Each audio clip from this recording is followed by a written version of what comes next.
अग्निमीळय पुरोहितयज्ञस्य देवबलिविदम् होतारवृत्तमम् अग्निपूर्वे देवामेवमसि अग्निनारेणमहत्पुरोहितविजयदेवे यशसो वीरवत्तमम् अग्नेयज्ञमध्वरं विश्वदं परिपूर्णे सैदेवेषु गच्छति अग्निर्होताविदुष्टतेषितविलोचनः देवो देवेभ्यः इदं मुदास्ये ममग्ने अमृतमारिषति तवे तत्सत्यमन्यः उपत्वा देवे दिवे दोषाः सद्यवयम् मोमरन्ते मासे राजन्नवराणां गोपालुतस्य देवीं इन्द्रावणौ श्रेदने नभिदेव सुरवेने सुराय नमः यस्वान् सत्ये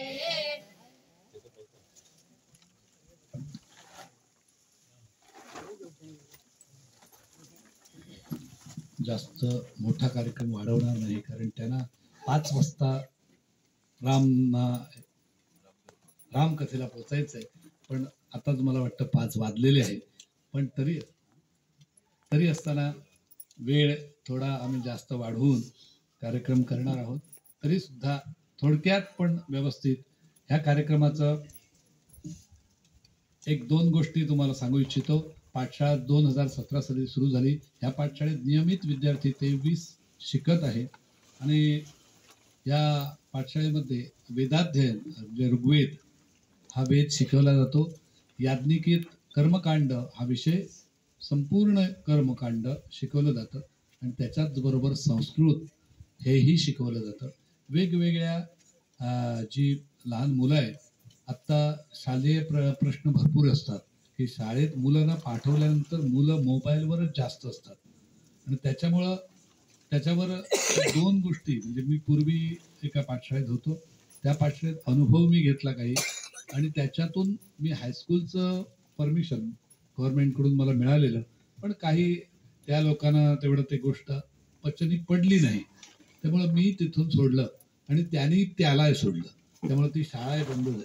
पण मला असं वाटतं, जर समजा ब्राह्मणांकरता जर एक शाळा निर्माण केली आणि त्या शाळेबरोबर जर वेदाध्ययन शिकवलं तर कितीतरी मुलं त्या शाळेत येतील. आणि मी म्हणतो प्रत्येकाचा मुलगा येईल. आणि ते आत्ता काही आम्हाला शक्य नाही, म्हणून आम्ही एक राष्ट्रीय मुक्त विद्यापीठ ज्याच्या 10वी बोर्ड परीक्षा असतात, जवळजवळ 15 वर्ष पूर्ण झाल्यानंतर ती परीक्षा द्यावी असं त्यांचं हे आहे.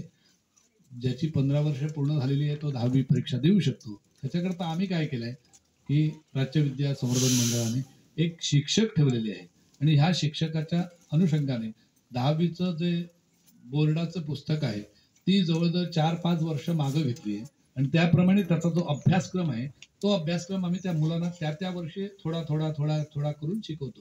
म्हणजे आम्हाला त्याला 10वीला बसवता येईल अशा प्रकारे आम्ही त्यांना शिकवतो. पण हे शिकवत असताना आम्ही फक्त 2च तास त्यांना ते शिकवतो.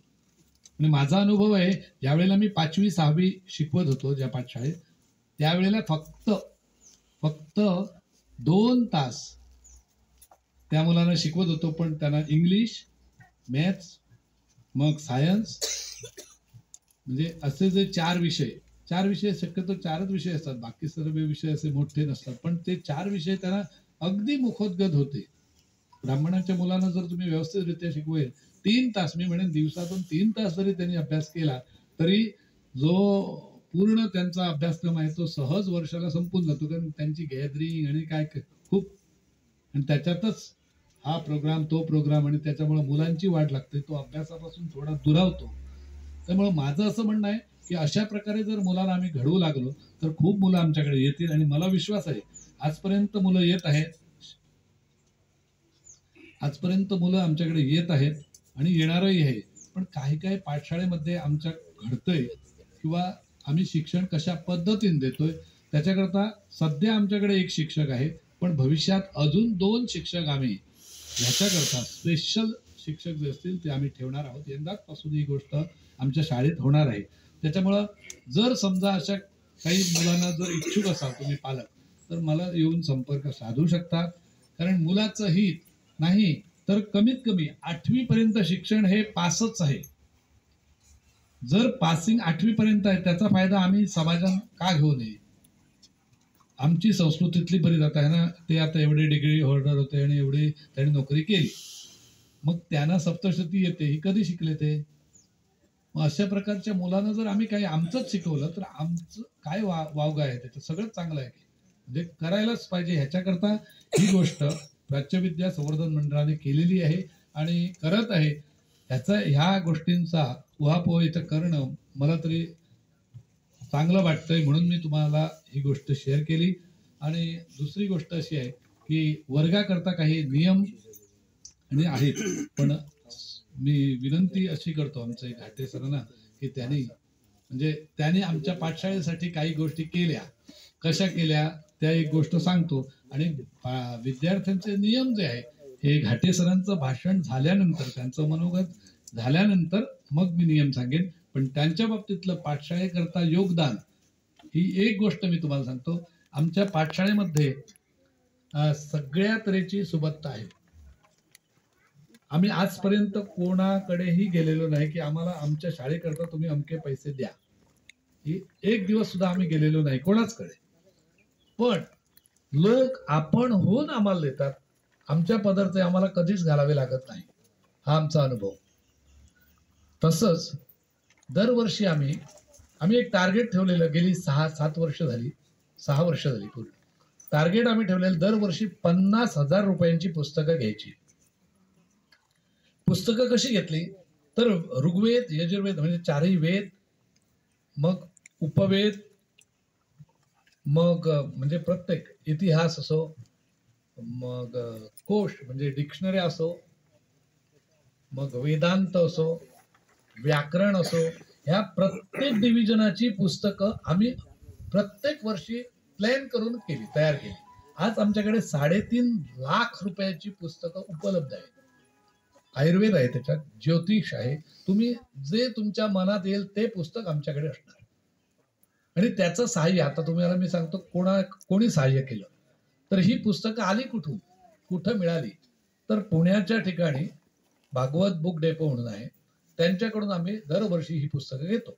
की त्यांना सांगतो की चौखंबाकडून घ्या, कोणाहीकडून घ्या, पण मार्फत भागवत बुक डेपो.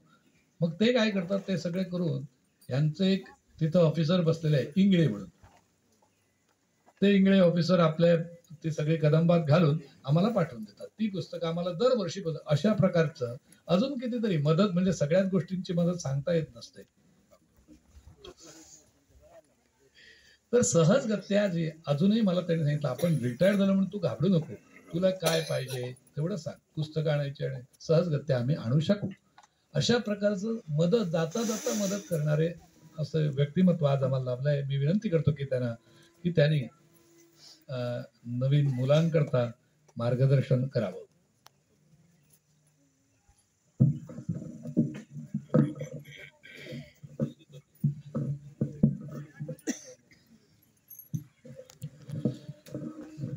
नमस्कार. या कुंदेंदु तुषारहारदवरा, या शुभ्रवस्त्रावृता, या वीणा वरदंड मंडित करा, या श्वेत पद्मासना, या ब्रह्माच्युत शंकर प्रभृती देवै सदा वंदिता, सामां पातु सरस्वती भगवती निशेष जाड्यपा. प्राच्यविद्या सांस्कृतिक संवर्धन मंडळ गोवा आणि इथं जमलेले सर्व पालकवर्ग आणि व्यासपीठावरील मान्यवर सगळ्यांना नमस्कार करून, आणि आजचे हे नवीन बटू, आम्ही जेव्हा लहान होतो त्यावेळी आमचे आजोबा आम्हाला नित्यविधी शिकवायचे, ऋग्वेद नित्यविधी. आणि त्यांची शिकवायची पद्धत मी सांगतो कशी होती ती, की शाळेतनं आम्ही आलो की दुपारी जेवण झाल्यावर ते 3 वाजता घेऊन बसायचे. आणि आमचं डोकं जे होतं की नाही ते भिंतीला लागून असायचं, म्हणजे समोर भिंत, मध्ये पुस्तक, आणि नंतर आम्ही बसायचो आणि आमचे आजोबा मागं बसायचे. तर मी आणि माझा धाकटा भाऊ यांना अगोदर सुरुवातीला त्यांनी सुरुवात केली होती शिकवायला. आणि शिकत असताना जर आम्हाला झोप लागली तर ऑटोमॅटिक आमचं ते डोकं जाऊन त्या भिंतीला आपटायचं आणि नंतर जाग यायची परत. म्हणजे आणखी शिक्षा काही नव्हती. जर झोप आली तर हे लाव वगैरे असं नाही. आणि कापराचं पाणी करून ते ठेवायचं. तर ते सांगायचे झोप आली तर तुम्ही या पाण्यात डोळ्याला थोडंसं पाणी लावायचं, म्हणजे तुमचे डोळे ते उघडे राहतील. म्हणजे ही गोष्ट मी 52 वर्ष अगोदरची सांगतो. त्यावेळी आम्हाला ते शिकवायचे. आणि कधी कधी आम्हाला मार पण पडायचा, कारण नंतर आम्ही ते म्हणायचो नाही, हट्ट करायचो, आजोबा मारायचे आणि आई मागं राहून रडायची की मुलांना मार. पण त्याचं महत्व मला नंतर कळालं. ज्यावेळी मी इंजिनियर झालो त्यावेळी माझ्या बरोबरचे जे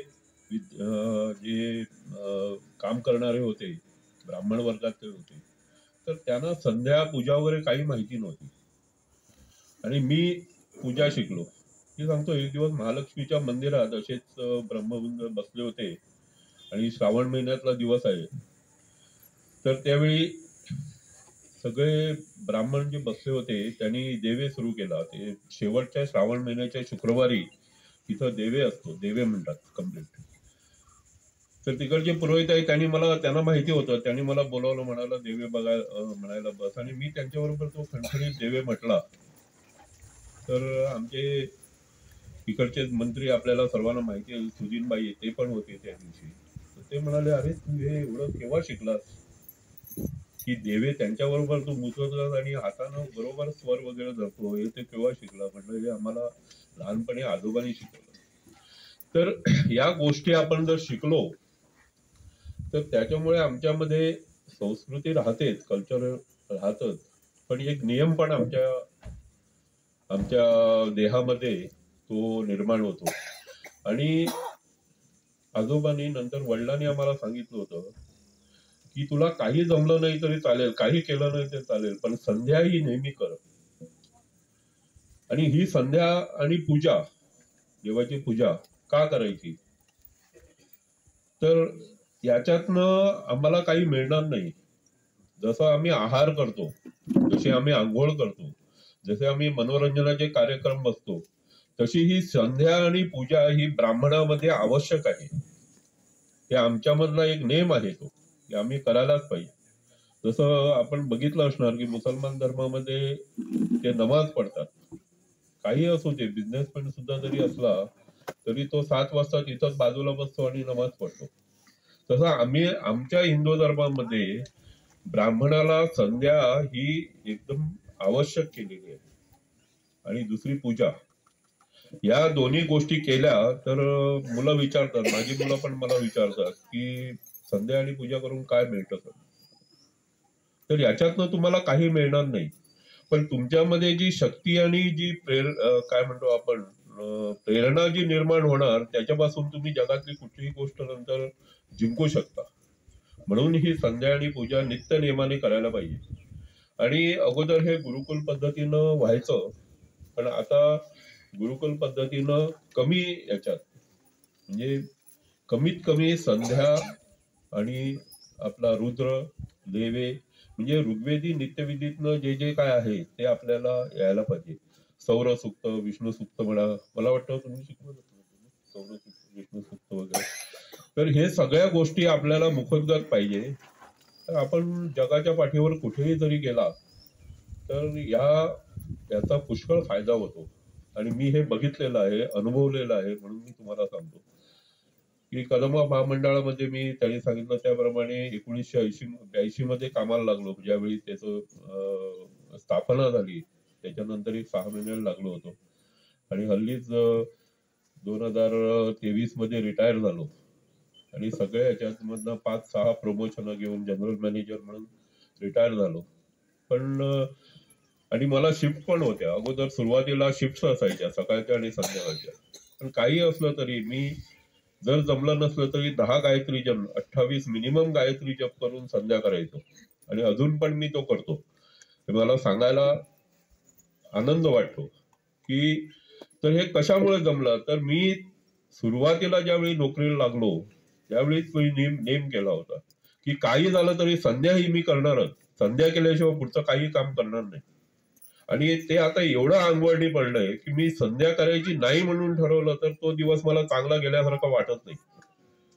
जसं आपण कुठल्या गोष्टीबद्दल, तुम्ही आता लहान मुलं मोबाईल जशी शाळेतनं आल्यावर बघतात आई बाबाकडनं घेऊन, आणि जर तो मोबाईल जर एक दिवस दिला नाही तर तुम्ही कसं चलबिचल होता, तसं मला संध्या जर केली नाही मी सकाळी तर मी चलबिचल होतो. आता ही संध्या का करायची? संध्येमध्ये काय आहे असं की संध्या का करायची, याच्याबद्दल एक मी तुम्हाला सांगू. तर या संध्येमध्ये तुम्ही बघितलंय की अगोदर 24 नावं आहेत. केशवाय नमः, ज्यांनी ज्यांनी ही संध्या वगैरे शिकलेली आहेत, नवीन विद्यार्थ्यांना एखाद्या वेळी माहिती नसेल, पण केशवाय नमः, श्रीकृष्णाय नमः पर्यंत 24 नावं आहेत, आणि ही सगळी विष्णूची नावं आहेत. आणि धर्मसिंधूमध्ये तुम्ही जर बघितलं तर नावं वेगळी वेगळी का ठेवलेली आहेत, तर त्यांच्या विष्णूच्या हातात जी शंख, चक्र, गदा, पद्म ही 4च आयुध त्यांच्या हातात आहेत. पण ती आयुध वेगळ्या वेगळ्या हातात घेतल्यावर त्या विष्णूची नावं बदलतात. केशव म्हटला तर त्याच्या उजव्या हातात, वरच्या हातात शंख असतो, दुसऱ्या हातात आपलं चक्र असतं, नंतर खालच्या हातात गदा असते आणि एका हातात कमळ असतं. आता हे असं क्लॉकवाईज चेंज जर आपण केलं तर केशवायनमा, नारायणमा, माधवायनमा अशी नावं चेंज होतात. अशी 16 पद्धतीने होतात. आणि नंतर हातांचे प्रत्येक हात कसा त्यांनी पकडलेला आहे त्याप्रमाणे ते नाव चेंज झालंय, आणि लास्ट श्रीकृष्ण नमा असं हे नाव होतं. त्याच्यानंतर जर तुम्ही बघितलं, प्रणमस्य परब्रह्म, ऋषी, परमात्मा, देवता, देवी, गायत्री, छंदा वगैरे हे सगळे 6 छंदांची नावं आहेत, 7 ऋषींची नावं आहेत. नंतर त्याच्यानंतर आपण प्राणायाम करतो. हा प्राणायाम कुंभक आणि रेचक कुंभक हे प्राणायाम जसे केले त्याच्यातनं गायत्री मंत्र म्हणायचा. सुरुवातीला रेचक करताना एकदा गायत्री मंत्र म्हणायचा, नंतर तो आतमध्ये साठवून ठेवताना 4 वेळा म्हणायचा, परत सोडताना तो 2 वेळा गायत्री मंत्र म्हणतात. त्याच टायमिंग मध्ये तो सोडायला पाहिजे. आता सारखं नाही, आता तुम्ही कुठे पूजेला जर बसला तर तुम्हाला पुरोहित सांगतो की प्राणायाम करतो, आम्ही करून आत घेतो, तर हवा आत घेताना सुद्धा आवाज येऊन उपयोग नाही. जेव्हा तुम्ही श्वास आत घेता नाहीतर बाहेर सोडता त्यावेळी आवाज येऊन उपयोग नाही. तो आतमध्ये जेव्हा ठेवता तेव्हा सुद्धा तो आतमध्ये राहायला पाहिजे, तो बाहेर सोडून उपयोग नाही. आणि हे सगळं तुम्ही आपल्या बोटानी नाक दाबून वगैरे ते आतमध्ये ठेवतात. तर हा प्राणायाम केल्यानंतर आतली जे आपले लंग्स आहेत ते शुद्ध होतात.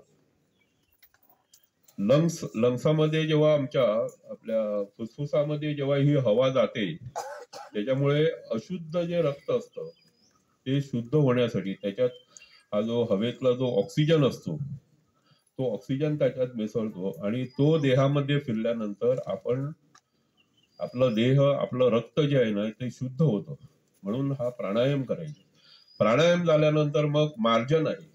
मला पुष्कळ जण, माझ्या मुलाने सुद्धा मला एक दिवस प्रश्न विचारला संध्या करताना, मी म्हणजे लहान असताना, आता ते करतात की नाही ते मला माहिती नाही, पण लहान असताना एक दिवस मला एका मुलानं माझ्या प्रश्न विचारला की, म्हणाला बाबा आम्ही आंघोळ करूनच आता येऊन बसलोय संध्येला, तर म्हणाला परत मार्जन कशाला करायला पाहिजे, आणि ते 2 वेळा का करायचं, एकदा ते 5 रुच्यांचं आहे, एकदा 9 रुच्यांचं आहे, ते का करायला पाहिजे. म्हटलं तू आंघोळ करून आल्यानंतर तुम्ही सुद्धा अनुभवलेलं असेल, थंड पाण्याने तुम्ही आंघोळ करता नेहमी, बरोबर की नाही, पण त्याच्यानंतर जर दुसऱ्यानं थोडंसं पाणी तुमच्यावर असं जर शिंपडलं तर अजून थंड लागतं की नाही ते. तर ही बाहेरचं जे शरीर असतं ते आपण किती, ते आपलं चांगलं टवटवीत व्हावं म्हणून हे मार्जनाची प्रथा आहे, आणि त्याच्यासाठी मंत्र दिलेले आहे. त्या मंत्राप्रमाणे पासून आम्ही सगळ्या प्रजापती यांच्या सगळ्यांची आठवण करून घेतो. मार्जन झाल्यानंतर आपलं सूर्यश्चेती मंत्र असेल, अगमर्षण आहे, तर ते सूर्यश्चेती मंत्र असेल हे का म्हणायचं, तर सकाळचं जेव्हा आम्ही संध्या करतो, दुपारची संध्या करतो, आणि तिन्ही वेळा संध्या करावी अशी आहे. जसं मुसलमानामध्ये त्यांनी ठेवलेलं आहे 3 वेळा मिनिमम नमाज पडायला पाहिजे, तसं आमच्या याच्यात 3 वेळा आम्ही संध्या करायला पाहिजे. पण 3 वेळा जर जमली नाही तर आमचे गुरुजी आम्हाला सांगत की 1 वेळा तरी सकाळी उठल्यावर संध्या कर. आणि या संध्येमध्ये सूर्यश्चेती मंत्रस्य मामनुष्य मन्यपदयश्च मन्यकृते व्या पापे भ्योरक्षन्ताम यद्रात्रया पापमकार्षं मनसा वाचा हस्ताभ्यां पदभ्यां मुदरेण शिस्ना रात्रिस्तद विलंबतु यत्किंच दुरितमयी इदं मम ममृत योनो सत्यो सूर्यो ज्योतिषी जीवो मे स्वाहा. तर याच्यामध्ये आम्ही काय मागतो, हातामध्ये जे पाणी असतं ते नंतर आम्ही ग्रहण करतो. तर त्यावेळी आपण असं मागतो की हे सूर्या मनसा वाचा म्हणजे मनापासून काही आपल्याजवळ जर वाईट विचार आलेले असतील, जर आपण काही वाईट बोललेलो असो, जर आपल्या हातापासून पायापासून काही वाईट गोष्टी घडलेल्या असतील तर त्या पापातून मला मुक्ती दे म्हणून ते सूर्याजवळ मागायचं आणि आपण ते ग्रहण करायचं. तर अशा ह्या गोष्टी आहेत. त्याच्यानंतर सूर्याला अर्घ्य द्यायचं. की गुरुचरित्रामध्ये सांगितलेलं आहे की ब्राह्मणाने सूर्याला अर्घ्य क्या द्यायची. आमच्यामध्ये केवढी ब्राह्मणामध्ये पावर आहे की आम्ही जर एक अर्घ्य जर सूर्याला इथं अर्पण केलं तर लाखो राक्षस जे सूर्यावर म्हणे हे करत जातात, म्हणजे नेहमी सूर्यावर ते युद्धासाठी जातात, ते एका अर्घ्यानं त्यांचा नाश होतो. एवढी पावर त्या गायत्री मंत्रामध्ये आणि अर्घ्यामध्ये दिलेली आहे. आता हा गायत्री मंत्र कोणी लिहिला, या पण गायत्री मंत्र जो आहे तो लिहिला कोणी. पुष्कळ जणांचं असं आहे की आमच्या याच्या सुद्धा विश्वामित्र ऋषी गायत्री छंदा गायत्री शीर्षा प्रजापती ऋषी म्हणजे विश्वामित्र ऋषींनी तो गायत्री मंत्र लिहिला असा आहे. पण तुम्ही जर पुराणामध्ये बघितलं तर हा गायत्री मंत्र जो आहे तो वसिष्ठाने अगोदर लिहिला होता. आणि प्रत्येक गायत्री मंत्र जो आहे तो 24 अक्षरांचा असतो. पण विश्वामित्राने ज्यावेळी तो गायत्री मंत्र लिहिला तेव्हा तो 23 अक्षरांचा झाला.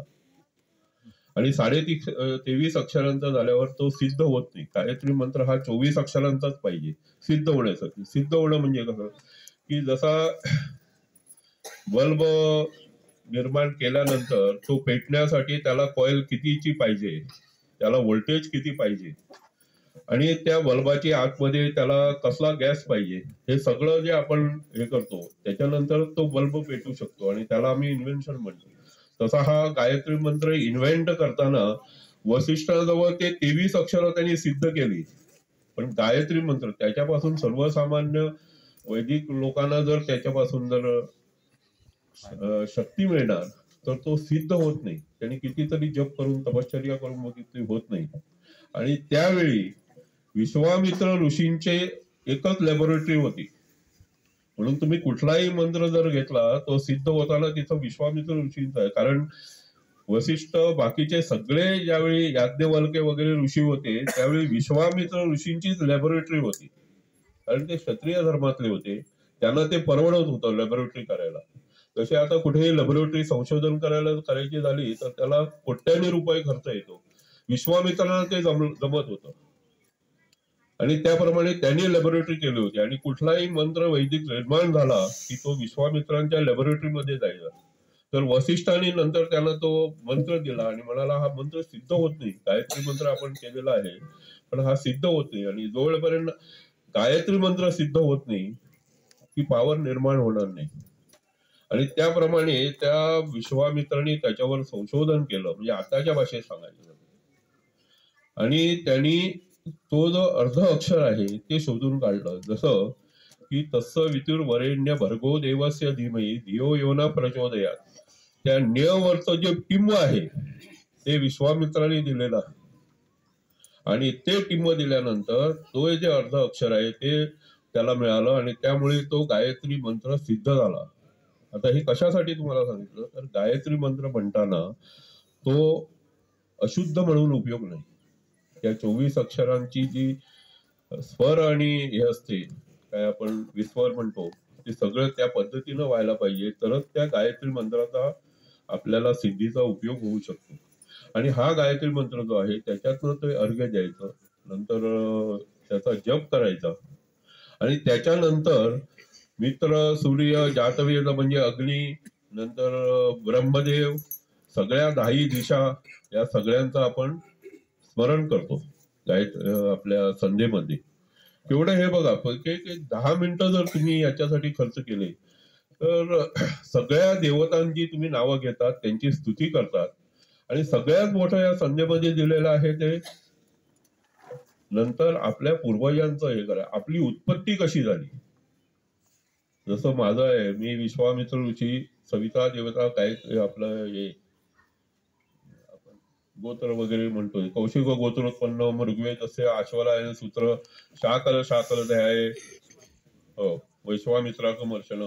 तर हे वैश्वामित्र अगमर्षण म्हणजे ह्या सगळ्या तिन्ही ऋषीपासून उत्पत्ती झालेल्या आणि कौशिक गोत्री असं आपण त्या गोत्राचं नाव घेऊन नंतर आम्ही वडिलांना, वडील आमच्या समोर नाही तर जे गुरु म्हणजे वडीलच असतात, कारण त्यांनीच आम्हाला हा उपदेश केलेला असतो संध्येच्या आपल्या मुंजीच्या वेळी.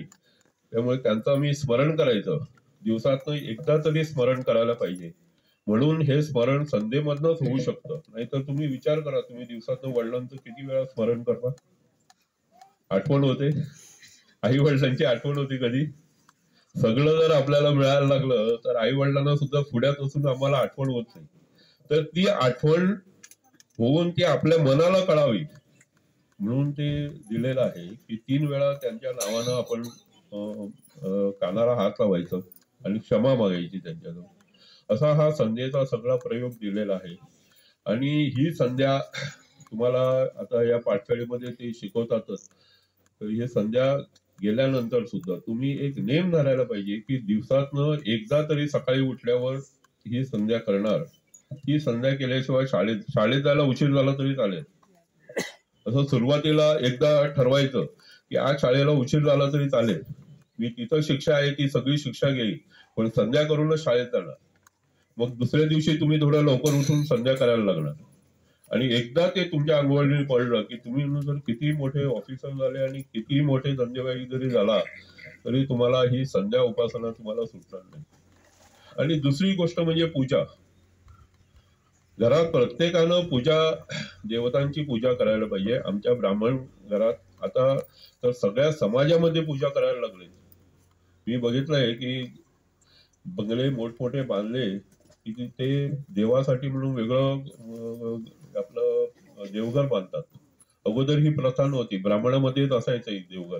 आणि ते सुद्धा याच्यात किती मोठ्या अगोदर भिंती असायच्या, त्या भिंतीमध्ये आमच्या जुन्या घरी भिंतीमध्ये ते कोरलेलं, म्हणजे त्याच्यावर आणि काही बांधायचं नाही, त्याच्यावर लोकांनी जायचं नाही. आता बंगल्यामध्ये देवघरं वेगळी ठेवतात, त्यांना मंत्र येत नाही, काही येत नाही, पुस्तक घेऊन ते नाहीतर मोबाईलवर बघून देवाची जशी पूजा होते. नाहीतर कधी कधी आमच्या देवळात आले तर विचारतात पूजा कशी करायची. मग आम्ही त्यांना एक हे देतो, पत्रक देतो की अशी एक तुमच्या कुलदेवतेचं नाव घ्या आणि हे अर्पण करा आणि पूजा करा. कारण ही चांगली गोष्ट आहे पूजा करणं. म्हणजे आपल्या जी उत्पत्ती आम्ही इथं या जगाची उत्पत्ती झाली त्या उत्पत्ती देवतेचं पूजन हे व्हायलाच पाहिजे. आपल्या कुलदेवतेचं कुलाचाराचं पूजन हे नेहमी व्हायलाच पाहिजे आणि ते करणं एकदम आवश्यक आहे. वडिलांना जर वेळ मिळत नसेल तर मुलांना, तुम्हाला जर पूजा आली तर तुम्ही ती पूजा करायला पाहिजे. वडिलांना एकदा कामाच्या निमित्तानं लवकर जावं लागतं, नाहीतर नेहमी पूजा केल्यानंतर एक दिवस वडील सांगतात की अरे तू आज पूजा कर. म्हणजे त्यांना पूजा करता येत नाही, तर त्यांना कंटाळा आलेला असतो म्हणून नाही, तर तुम्हाला ती सवय लागावी हा उद्देश असतो वडिलांचा.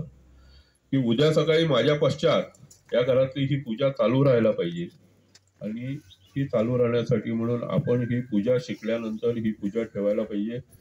तुम्ही इथं कुठल्याही देशात उद्या कामानिमित्त गेला, कुठे इंजिनियर होणार, IT इंजिनियर होणार, सायंटिस्ट होणार. तुम्ही बघितलंय परवाचं चंद्रयान जेव्हा सोडलं त्यावेळी तिथलं जे मुख्य होते त्यांनी अगोदर जाऊन तिरुपतीला पूजा केली होती सोडायच्या अगोदर, आणि सोडून ते वर पोचल्यावर परत जाऊन त्यांनी तिरुपतीला पूजा केली. आणि हे सगळीकडे सगळ्या गुगलवर आणि याच्यावर आलं होतं.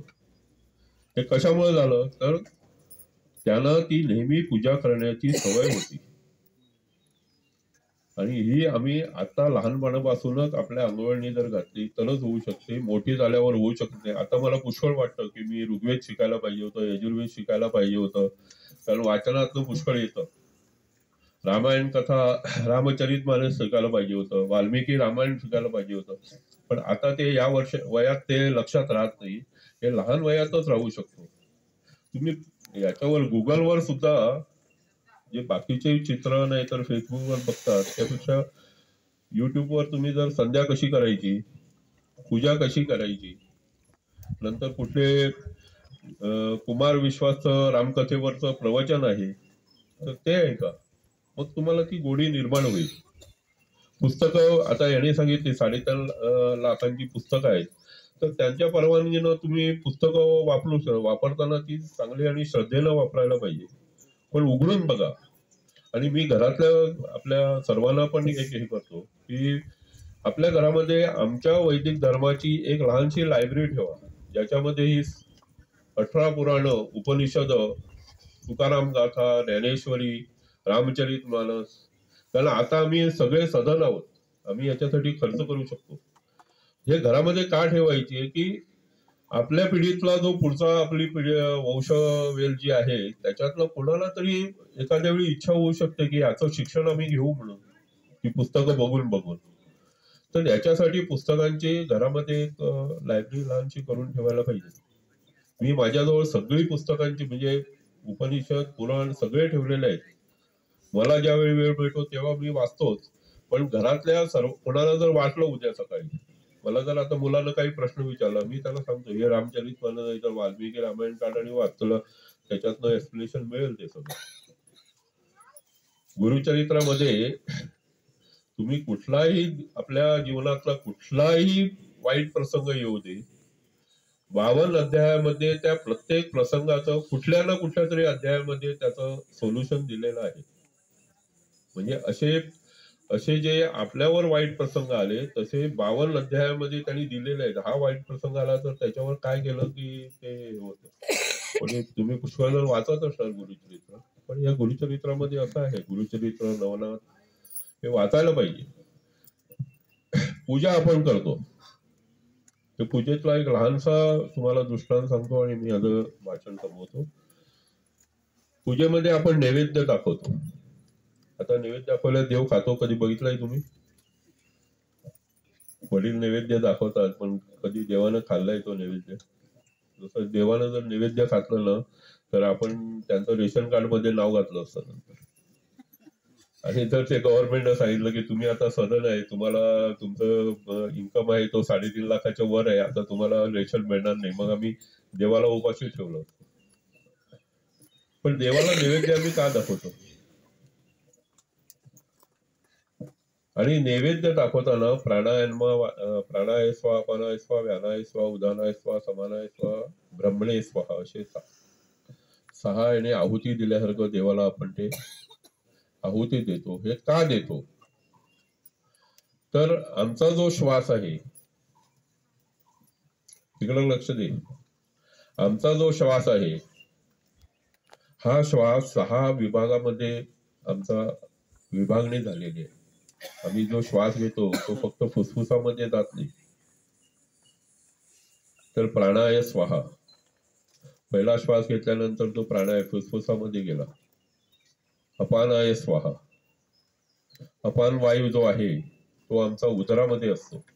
उदरामध्ये आम्ही जेवल्यानंतर जे पचन आपलं डायजेशन व्हायला पाहिजे हाताच्या भाषेत, ते डायजेशन होण्यासाठी त्याला ऑक्सिजन पाहिजे, त्याला हवा पाहिजे. हवा जर नसली, म्हणून जास्त जर तुम्ही जेवला, एकदम गळ्यापर्यंत जेवला तर ते जिरत नाही, कारण ते पचनासाठी त्याला ऑक्सिजन पाहिजे, म्हणून कमी जेवायचं.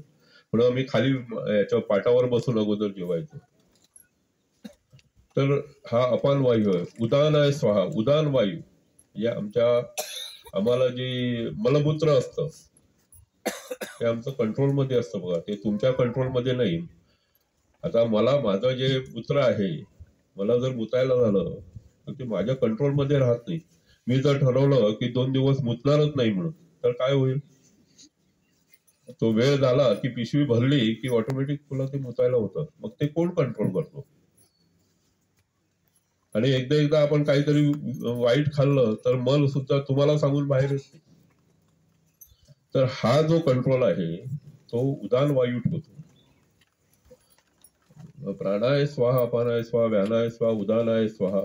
तसाच व्यान वायू, समान वायू, आपला सगळ्या देहावर असतो. म्हणून तुम्हाला कोणी हात लावलं, काही चावलं समजा, लगेच समजतं. थोड्या लोकांना समजत नाही बघ. पॅरालिसिस अटॅक वगैरे आलेले लोक असतात, त्यांना समजत नाही. त्यांना तुम्ही चिमटा काढला तरी कळत नाही. आणि आम्हाला थोडंसं एक जर डास येऊन जर बसला कुठेतरी बाजूला, तर आमच्या डोक्यात लगेच अरे तिथं डास बसलाय, न बघता तुम्हाला बघा तिथं हात जातो. हे सगळं समान वायू करतो. आणि हे सगळे 6 वायू जे आहे हे आपल्या तू कंट्रोल करतो. कोण? जेव्हा तू हे सगळे कंट्रोल करतो, हे चांगल्या स्थितीत राहू दे म्हणून हा मी तुम्हाला जो नैवेद्य देतो, तो नैवेद्य सुद्धा कसा आहे की त्यांनीच निर्माण केलेला नैवेद्य आहे, मी फक्त दाखवतो. तर तो तुम्ही मान्य करून घ्या. आणि हे 6 वायूने आमचं जे इथं कंट्रोल्स जे आहे ते चांगल्या रीतीत ठेवा. माझेच नाही तर माझ्या कुटुंबातल्या लोकांचे सुद्धा कंट्रोल ठेवा, असं आपण त्या देवाजवळ मागायचं. उद्यापासून तुम्ही पूजा जेव्हा करणार तेव्हा हा विचार आणून पूजा करा. बघा ना तो केवढा तुमच्या याच्यामध्ये चेंज होईल. तर असे हे पुष्कळसे आमच्या याच्या षोडशोपचार नंतर सगळे जे ठेवलेले आहेत याला काहीतरी वैज्ञानिक आणि धार्मिक दोन्ही कारणं आहेत. आणि या कारणातून ठेवलेलं आहे. प्राच्य विद्या संवर्धन मंडळ यांनी गेली 7-8 वर्ष हा चांगला उपक्रम आहे. आणि गणपुले गुरुजी यांची आणि माझी ओळख पाठशाळेत, शंकर पाठशाळेतनं झाली होती. त्यावेळी तिथं ते असायचे आणि खरंच मोठ्या उरुरीने ते काम करायचे. जेव्हा त्यांनी सोडली त्यावेळी मी त्यांना फोन करून, अरे तू का सोडली? तर त्यांनी मला सांगितलं काय प्रॉब्लेम होता तो. पण खरा आनंद आता आहे की त्यांनी त्याच बरोबरीने चालणारी शाळा इथं तयार केली आणि चांगल्या आणि म्हणजे रजिस्ट्रेशन होऊन सगळं चाललेलं आहे. फक्त एकच मी तुम्हाला शेवटी सांगतो की आमच्या इथे एक तपोभूमी म्हणून आहे, पुष्कळ गोव्यातले कोण आहे त्यांना माहिती असेल, ब्रह्मेशानंद महाराज. तर त्या तपोभूमीमध्ये त्यांनी विद्यापीठ केलं, म्हणजे त्यांना युनिव्हर्सिटीचं रजिस्ट्रेशन मिळालेलं आहे. आणि तिथनं जे BA नाहीतर MA वगैरे करून संस्कृत मध्ये जे बाहेर पडतात त्यांना आता ते रजिस्ट्रेशन दाखवून नोकरी मिळते. आमच्या पाठशाळेतल्या मुलांना जेव्हा ते याच्यात इथनं शिक्षण घेऊन बाहेर पडणार तेव्हा त्यांना BA नाहीतर MA हे करायला त्यांना हे मिळायचं. म्हणजे तुम्ही सांगितलं जाता की SSC पर्यंत हे झालेलं आहे ना, SSC सर्टिफिकेट मिळणार, पण त्याच्यानंतर पण जर ते मिळालं तर ती चांगली गोष्ट आहे. का? तर मी तुम्हाला सांगतो, मला एक तपोभूमीतले एक तिथं शिकलेले भेटले, गावडे समाजाचे होते. आता ते शर्मा म्हणून त्यांनी नाव दिलेलं आहे. तर ते आमच्या देवळात आले होते. तर तिथं मला भेटले. मी म्हटलं काय करतो आता? तर तो म्हणाला मी बेंगलोरला एका देवळात पुजारी म्हणून आहे. तर म्हटलं कुठल्या देवळात आहे? तर म्हणाला मिलिटरीचं, डिफेन्सचं देऊळ आहे आणि तिथं मी पुजारी आहे. तर त्यांनी मला सांगितलं, ते एक आश्चर्य वाटलं की तिथं अशी डिफेन्सची म्हणजे मिलिटरीची भारतभर मिळून 900 देवळं आहेत. म्हणजे त्यांच्या एरियामध्ये देवळं आहेत, त्यांच्या एरियामध्ये चर्चेस आहेत, त्यांच्या एरियामध्ये मशीद्स आहेत. तर देवळं 900 देवळं आहेत. त्यांनी सांगितलं जवळजवळ त्याच्यापेक्षा जास्त असतील सगळ्या भारतात. जिथं जिथं डिफेन्सची एरिया असते तिथं एक देऊळ असतं. अशी 900 देवळं आहेत. आणि त्या 900 देवळामध्ये 1800 नाही 2400 ब्राह्मण लागतात. म्हणजे दोन शिफ्ट मध्ये असतात, कारण ते डिफेन्स असल्यामुळे त्यांची सकाळी किती 8 तासांची ड्युटी असते, तशी ती ब्राह्मणाला पण 8 तासांची ड्युटी आहे. आणि त्याला स्केल आहे. त्याला मी विचारलं तुला पगार किती मिळतो? तर तो म्हणाला मी सुरुवातीला लागलो होतो त्यावेळी 50,000 रुपये पगार होता. म्हटलं तुला सर्टिफिकेट कुठे मिळालं? तर मला तपोभूमीमध्ये युनिव्हर्सिटी आहे, तिथं युनिव्हर्सिटीमध्ये घेतलं सर्टिफिकेट, तिथं शिक्षण केलं. आणि 2 शिफ्ट मध्ये आहे. त्याला 12 दिवस कॅज्युअल लिव्ह आहे, 10 दिवस सिक लिव्ह आहे, 30 दिवस आपलं काय ते, आणि 60 वर्ष झाल्यानंतर त्याला पेन्शन आहे. तसं सरकारी नोकरांना पेन्शन असतं तसं त्याला नंतर त्याच्यानंतर 60 वर्षानंतर त्याला पेन्शन आहे. आणि तो म्हणाला आम्हाला तिथं राहायला त्यांनी देवळाच्या बाजूला फ्लॅट बांधलेले आहे तिन्ही ब्राह्मणांना आणि राहतो. तर म्हटलं मग चांगलं आहे. आता हे आम्हाला माहिती नव्हतं. मग आता शंकर पाठशाळा आहे, नंतर तुमची पाठशाळा आहे, तर याच्यातनं जे हे विद्यार्थी येतात त्यांना जर ही सर्टिफिकेट सुद्धा जर मिळाली नंतरच्या काळात तर याच्यातले थोडे मुलं, कारण आता IT इंजिनियर होऊन सुद्धा 18,000 रुपये पगार आहे. अगोदरच्या वेळी असायचा पगार 50 लाख 60 लाख सुद्धा मिळालेला आहे.